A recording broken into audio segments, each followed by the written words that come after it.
So you got to hear this. Chicago Mayor Brandon Johnson blasting President-elect Trump as a threat to his city. Watch.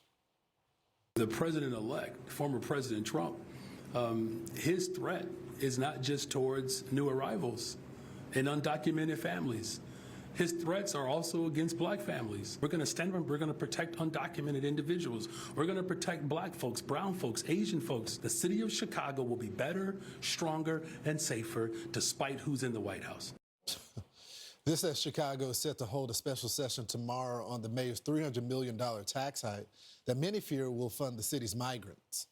Illinois Senate candidate, former Chicago gangster and founder of Ex-Cons for Community and Social Change, Tyrone Muhammad, joins us right now. Tyrone, thanks so much for joining the program. So I've been on the ground in Chicago a lot, and when I talk to black folks, and as well as brown folks on the ground, they don't want the migrants there. They're taking over their resources in the community. You got the gangs right now in Chicago going toe-to-toe with the migrant gangs. What are you hearing?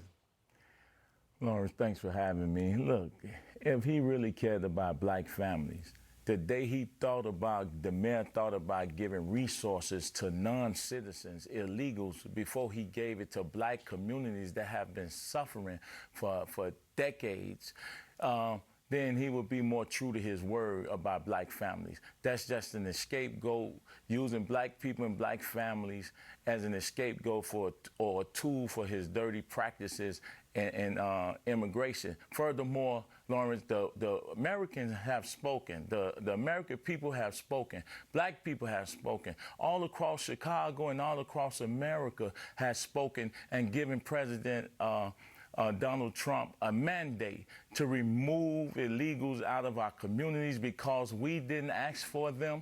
This is a sanctuary city, and we're asking that even be removed because our community should be given the resources first.